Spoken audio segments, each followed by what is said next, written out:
Good morning, good morning. You are now tuned into another episode of It's Too Early for All That. Happy Labor Day. I am your humble host, Jordan Baylor, filmmaker, animator, and your guide to everything under the sun. I've got coffee in hand, excitement in my heart, and I'm ready to kick off the day with my ride or die who's got some fresh, hot takes for me. Fulton, how are you doing today, my good man? Let's go. All right. So over the weekend, Terminator Zero came out, anime, an American produced anime came out this weekend, and it's coming out to rave reviews. People are liking it. People are loving it.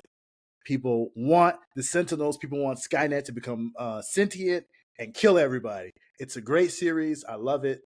Have you had a chance to check it out, Fulton? No, not yet. No, not yet. Okay. I have had a chance to see it, and I have to say, bravo. It's breathed new life into the Terminator franchise, which is really hard to do because the last three films have literally undone, redone, and overdone and killed any like goodwill that the first two films did. And another thing that I have to say, and I will die on this hill, it's an American produced anime. And I have to say that I am so happy that it came out good that I can beat my chest and tell people that it employed some Americans behind an American idea and it worked with the Japanese. And I feel like if we take ideas like this and concepts like this to Congress and we go, look at these two beautiful countries, Japan, America, working together to produce and create this beautiful artistic work, I just feel like it's bigger than me. It's bigger than Netflix. It's bigger than Skynet, you know? And I'm just really happy that the show is great. But to add to it, to give you like a little taste of what the show is about, let me pull up a little synopsis about it. It's about a scientist named Malcolm Lee and his family, and he's creating a rival to Skynet. And the twist is that the he's creating like the rival to Skynet. So that's kind of the twist. You think he works for Skynet, but he's working for like another company. And Skynet is trying to kill him, or Terminator is trying to kill him. And I don't want to spoil too much for you, Fulton, because I know you like. But you know, maybe I should have told you it was Japanese produced. You probably would have watched it then. But that American, now that you know that Americans might be getting paid on this, I know that's a huge turn off for you. You know, he just goes, Americans are involved. Like that's you. But it's just a good show, man. It's a good watch. So a lot of people are saying a lot of good things about it. I'm excited to see it. Yeah, it's worth a watch. It's worth a watch. I definitely recommend. Like they've been doing. I really like Castlevania. That was good. Yeah, that's a great show. Yeah. That was great. I watched the first season, but you told me that the second season, third season were like really solid. My cousin, I texted my cousin. I asked him had he watched it, and he told me he doesn't watch American produced animation. And the patriot in me had to block him. I'm sorry. I love you, cuz. If you see this, you're blocked. That's why I'm not answering your text. I won't be returning your money on Cash App. Sorry, it's an American app. I wish I could give it to you. Go get the commies to give it to you. You know what I mean? Go get it in blood. Yeah. Next topic. Moving on. Moving on like a real American. I don't know if you saw it this weekend, but there was another flick on Netflix called The Deliverance by Lee Daniels. I saw that exists. It's good. It's Lee Daniels, brother. So you know it's off the wall. It's weird. Okay, so if you don't know, basically it's black people get The Exorcist. That's the best way to put it. Black people get The Exorcist. How would we act if a child was being demonic? Beat it. It would be exactly like legit. The mom actually beats the child, tries to beat the devil out of the child. I swear to God, the movie's hilarious, bro. House shoe or belt? A fist. Oh A shit, fist. that was serious, serious. Yeah, the mom is Did she at least start? yeah, Did the she mom is get a like house an shield, alcoholic. belt, or switch? Did she ever ask the demon, the possessed kid, to go outside and fetch her a switch? I know that's old school, but I No, mean, no. I heard Glenn Close did No, it, no, no. She so I don't know just how yeah. old school we're getting. Glenn Close is a solid part of the flick. So if you haven't watched the film, it's about Audrey Day, the singer actress. She is a mom of 3 kids. They live in I don't know, I want to say Memphis. It feels like Memphis, Tennessee. It probably isn't. Right, right. Um, and they're in a small. They move into a new house, and the house is basically like on some Amityville horror type stuff, and it's based on a real story. But it's the dialogue and that makes the like the scene sing like it's like it's Lee Daniels, so there's like scenes of dialogue that are just like off the wall. Like there's a scene where she like the mom she goes down the street and beats up these guys that were picking on her son, like kicks one in the nuts and like Grown men punches or him in the kids? face. Is like so it says like uh I can't tell. She's crazy as hell, bro. Like the mom is off the No, I mean, chains. who's She's she like beating up? Cookie. You know how Lee Daniels always writes Yeah, always yeah, like yeah. really strong women that are just crazy as hell. Yeah, she's like Cookie. She's just beating the shit out of people. And she comes back and she says to her mom, like her mom is Glenn Close, and she says, "What? Why?" She says, "Why did you?" Oh, she said, "Why did you smell my breath in front of my kids, disrespecting me like that?" She said, "I beat up bitches for less." And then her mom just looks off in the distance. Her mom just looks off in the distance with a cigarette. She said, "Get to it, bitch. Well, if you gonna do it, go ahead, do it, bitch." And I'm just like, I love this Glenn Close film. says that? This Is is that her line? cinema. Glenn Close says that. Glenn Close 101 Dalmatians says that. I was like, this is cinema. This is what I want to pay. I would This pay sounds like 15 solid human bucks to see that in theaters. 100%. I would have paid money to see that in theaters. I like that film a lot. The third act, like most horror movies, they all mess up in the third act, so I don't even really count that. But like as a whole, as like an Exorcist style horror movie, it's better than that last reboot that they did of The Exorcist, which was horrible. It was like it didn't make any sense. That last horror uh Exorcist movie. I know you don't watch yeah. horror movies, but they did a reboot of it, and they put like so much money behind it, and it's like total dog shit. It didn't understand anything about Catholicism and the rules behind exorcisms. Like there's real rules behind it, and you can't just like break the rules and then try and rewrite the rules. Like, and that's what the new one tried to do. It tried to say like religion doesn't matter, you don't really need God. You can kind of be like non-denominational and But exercise the what is spirit.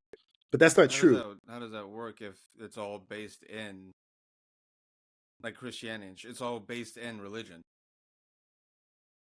Exactly. It's all based. I'm Yeah, explaining yeah, it yeah. through the way of Catholicism. It's all based through the power of Christ and really the power of the Mother Mary.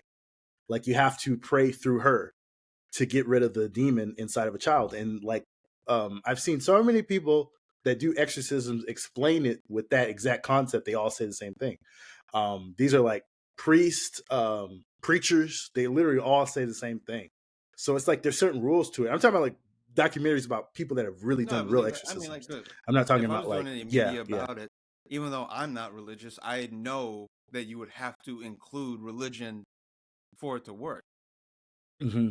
Well, not even for it to Yeah. work. You that They you tried take to go like non-denominational.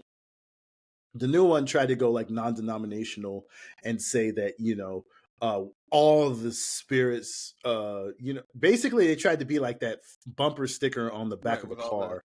Was yeah, it yeah. not coexist? It tried to be coexist, and it didn't. It There's no exist, and the I movie feel was like dog there's an shit. interesting The movie way was to dog shit. do it, but they probably didn't hit it. It was I it don't was a bad flick, but the Deliverance delivered on hilarious dialogue. Audrey Day, I want to see her in more movies. She was really good, and I wouldn't mind a TV show of just Andre Day and Glenn Close just cursing each other out because that was really enjoyable. It made my Right on. weekend. Yeah, but Zack Snyder was saying Superman is fake if he doesn't kill, which to me just shows that he has no understanding of the character or DC Comics in general.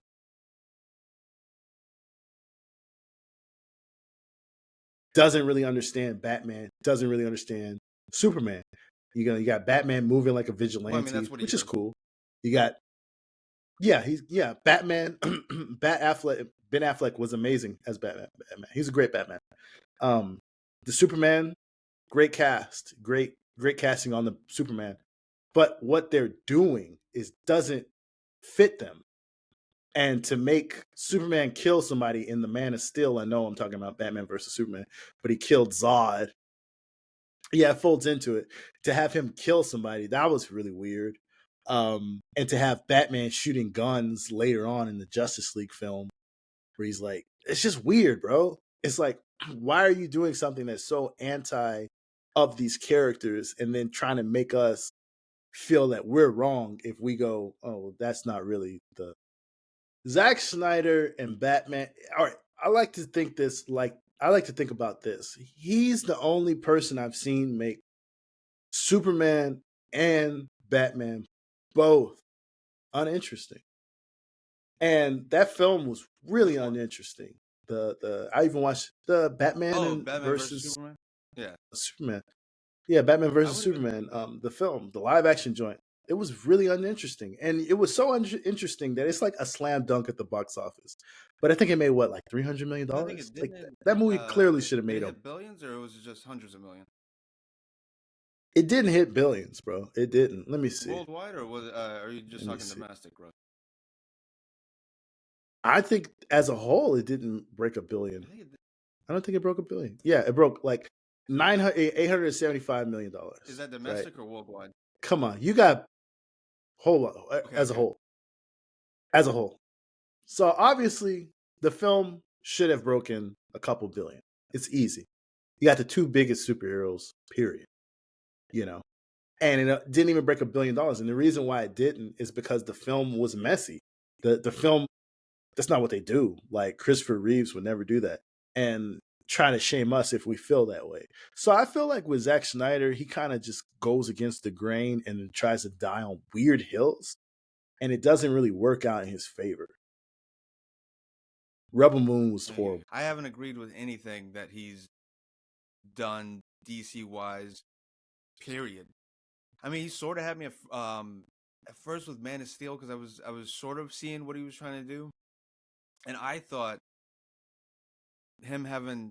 So this is what where at the end when he killed Zod, I thought that was gonna make a more remorseful and guilt-ridden Superman that would then go on in subsequent movies to make sure to like vow to never do something like that again, to never feel so out of control of a situation that he feels like he has to kill someone. I was thinking that's maybe where he was going to go with that, because Zod, I assumed Zod was just always going to be, until he got the dark side, was just going to be the strongest person that he felt he would ever fight, because it would be someone like him, and then he would feel, at the end he was upset about it at the end when he snapped Zod's neck in Man of Steel, and I totally thought that's where he was going to go, and then eventually when they would get to the dark side thing, their version would be he beats the shit out of him, but then resolve, just like in the DCAU, he beats the shit out of him, and then doesn't kill him, just leaves him to whatever his devices of apocalypse and stuff like that. And then it was really good how they did it in the DCAU, where he beats him, and then all of a sudden all of Darkseid's followers come up, and then they carry him, and then he has that one line of, I can't remember, but pretty much saying like, Yeah, I'm a god to these people, no matter how badly I treat them. It's like you see a despot, but they see a god, pretty much. Or at least have him, not even with that, yeah. or have him put him in the Phantom Zone. Just have Superman come to terms with like himself and his power. I don't know if I'm making any sense, but No, no, no. but You're yeah, but cooking. they You're also cooking. Also in the movie, you could see that he didn't understand him because he made him too close. They made that Superman too much of a Kryptonian when that was only like one aspect of his life. Like a good writer understands that Superman is Clark Kent. Like everything gets wrapped up in the whole Kill Bill scene where it's a cool monologue, but it's not the character. If you're familiar with the character, the whole thing with Bill saying that Clark Kent is how he sees us, weak and meek and all this other stuff, and that's the costume. Superman's a real guy. But then if you get down to it, it's really not. Yeah. Clark Kent is who he is. He's Clark Kent. Yeah, Superman is really Clark Kent. Like he is a product of being raised by Pa and Ma Kent. He is Clark Kent. He's a small town American dude. That's where the whole Boy Scout mentality comes from. From him growing up in small town America. From being from Smallville, Kansas. I loved his Cyborg, bro. His Cyborg, the guy he casted for Cyborg was amazing. The story of how he became Cyborg was amazing. The way he handled Cyborg's powers was like, bro, he really understands this character. And like, it was really fun. Like, you could tell he really had fun playing with Cyborg in that world. Maybe we're thinking too big. Maybe we gave him characters too big. We should just give him characters like Cyborg and let him cook, honestly. Because that's the only superhero that I feel like out of the whole Justice League movie that he got like 100% right. His Aquaman was weird. So Aquaman felt like he was trying to do introductions for like freaking, I don't know. It was weird, bro. Weird intros. His Wonder Woman was, I can't tell if it's the actress or just him.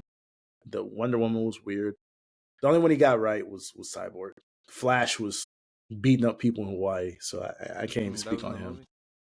So, yeah, that was in the movie. It was. Yeah. You and your horror wife. What did he say? Bro, sticking in the window saying, "What's up with you and your horror wife?"